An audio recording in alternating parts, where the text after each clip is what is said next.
S ಏನು AICC ಅಧ್ಯಕ್ಷ ಮಲ್ಲಿಕಾರ್ಜುನ್ ಖರ್ಗೆ ಅವರಿಗೆ ಅಯೋಗ್ಯ ಎನ್ನುವ ಪದವನ್ನು ಬಳಸಲಾಗಿದೆ ಅಂತ ಹೇಳಿ ಏನು ಪ್ರಕರಣಕ್ಕೆ ಸಂಬಂಧಪಟ್ಟಂತೆ FIRಗೆ ಈಗ ಕಲಬುರಗಿಯ ಹೈಕೋರ್ಟ್ ತಡೆಯಾಜ್ಞೆಯನ್ನು ನೀಡಿರುವಂಥದ್ದು.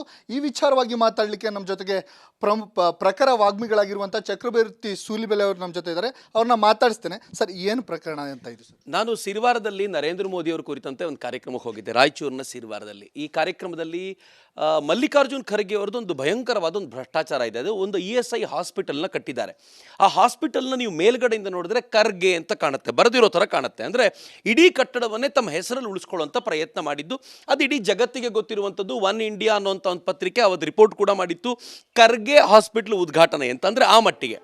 ನಾನು ಅದನ್ನು ಹೇಳಿದ್ದೆ, ಎಂತೆಂಥ ಅಯೋಗ್ಯರಿರ್ತಾರಪ್ಪ, ಅಂದರೆ ನಮ್ಮ ದುಡ್ಡಿನಲ್ಲಿ ತಮ್ಮ ಹೆಸರನ್ನು ಉಳಿಸ್ಕೊಳ್ಳೋ ಪ್ರಯತ್ನ ಮಾಡ್ತಾರಲ್ಲ ಅಂತ ಹೇಳಿದ್ದಕ್ಕೆ ಇವರು ಅಯೋಗ್ಯ ಅನ್ನೋ ಪದವನ್ನು ಬಳಸ್ಕೊಂಡು ಈ ಪದ ಜಾತಿ ನಿಂದನೆಯನ್ನು ಮಾಡಿರುವಂಥದ್ದು ಅಂತ ಕೇಸ್ ಹಾಕುವಂಥ ಪ್ರಯತ್ನವನ್ನು ಮಾಡಿದರು. ಅದಾದ ನಂತರ ಇಲ್ಲಿನ ಮಂತ್ರಿ ಆಗಿರುವಂಥ ಪ್ರಿಯಾಂಕ್ ಖರ್ಗೆ ಅವರು ಚಕ್ರವರ್ತಿ ಅವ್ರನ್ನ ಒಳಗಾಗಿ ಕೂರಿಸ್ತೀವಿ ನಾವು ಈ ವಿಚಾರದಲ್ಲಿ ಅಂತೆಲ್ಲ ಹೇಳುವಂಥ ಪ್ರಯತ್ನ ಮಾಡಿದರು. ಆದರೆ ಇವತ್ತು ಹೈಕೋರ್ಟ್ ತುಂಬ ಸ್ಪಷ್ಟವಾಗಿ ಸ್ಟೇ ಕೊಟ್ಟು ಹೇಳಿದೆ, ಅಯೋಗ್ಯ ಅನ್ನೋದು ಜಾತಿ ಸೂಚಕವಾದ ಪದ ಅಲ್ಲದೆ ಇರೋದ್ರಿಂದ ಬೇಕಂತ ಕೆಟ್ಟ ಇಂಟೆನ್ಷನಿಂದ ಈ ಕೇಸ್ ಹಾಕಿರೋದು ಸ್ಪಷ್ಟವಾಗಿದೆ ಅಂತ ಹೇಳಿ ಇವತ್ತು ಕಲಬುರಗಿ ಹೈಕೋರ್ಟ್ ಹೇಳಿರೋದು ನಿಜಕ್ಕೂ ಇಂಥವರಿಗೆ ಕಪಾಳ ಮೋಕ್ಷ ಮಾಡಿದಂತಿದೆ ಅಂತ ನನಗನ್ಸುತ್ತೆ.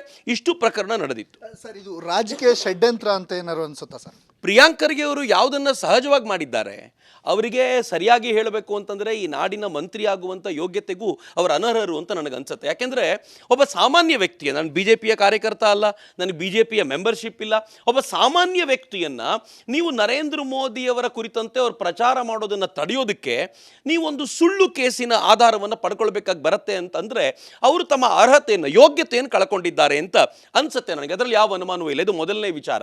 ಇನ್ನು ಎರಡನೇದು, ಈ ಕಾನೂನು ಇರೋದೇನಿದೆಯಲ್ಲ, ಈ SC/ST ಆ್ಯಕ್ಟ್ ಆಗಲಿ ಅಥವಾ ನಾವು ಅಟ್ರಾಸಿಟೀಸ್ ಆ್ಯಕ್ಟ್ ಅಂತ ಏನು ಕರಿತೀವಿ, ಅದು ಶೋಷಣೆಗೊಳಗಾದಂಥ ದಲಿತರಿಗೆ ಶಕ್ತಿ ಕೊಡಲಿಕ್ಕೋಸ್ಕರ ಕಾನೂನು ಇರುವಂಥದ್ದು.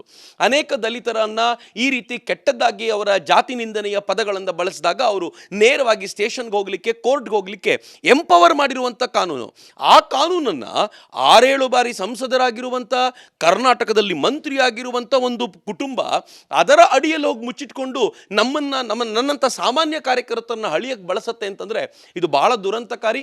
ನನಗೆ ನ್ಯಾಯಾಲಯದ ಮೇಲೆ ಯಾವತ್ತೂ ವಿಶ್ವಾಸ ಇತ್ತು. ನ್ಯಾಯಾಲಯ ತುಂಬ ಸ್ಪಷ್ಟವಾಗಿ ಅವ್ರಿಗೊಂದು ಚೀಮಾರಿ ಹಾಕಿ ಇದನ್ನು ಯಾವ ಇಂಟೆನ್ಷನಿಂದ ಮಾಡಿದ್ದಾರೆ ಅಂತ ಕೇಳೋದಿದೆಯಲ್ಲ, ಇದು ಬಹುಶಃ ಪ್ರಿಯಾಂಕ್ ಖರ್ಗೆ ಅವರು ಸದ್ಯಕ್ಕೆ ಮುಖ ಯಾರಿಗೂ ತೋರಿಸಬಾರ್ದು ಅಂತ ನನಗನ್ಸುತ್ತೆ. ಬಹುಶಃ ರಾಜ್ಯದ ದುರದೃಷ್ಟ, ಇನ್ನಾದರೂ ಒಳ್ಳೆತನವನ್ನು ರೂಢಿಸಿಕೊಳ್ಳಿ ಅಂತ ಹೇಳಲಿಕ್ಕೆ ಇಚ್ಛೆಪಡ್ತೀನಿ. ಯೋಗ್ಯರಾಗಿ ಅನ್ನೋದನ್ನು ಅವರಿಗೆ ಸ್ಪಷ್ಟವಾಗಿ ಕಿವಿ ಮಾತು ಹೇಳಲಿಕ್ಕೆ ಇಚ್ಛೆಪಡ್ತೀನಿ. ಇದಿಷ್ಟು ಏನು ಚಕ್ರವರ್ತಿ ಸೂಲಿಬೆಲೆ ಅವರ ಮಾತಾಗಿರುವಂಥದ್ದು.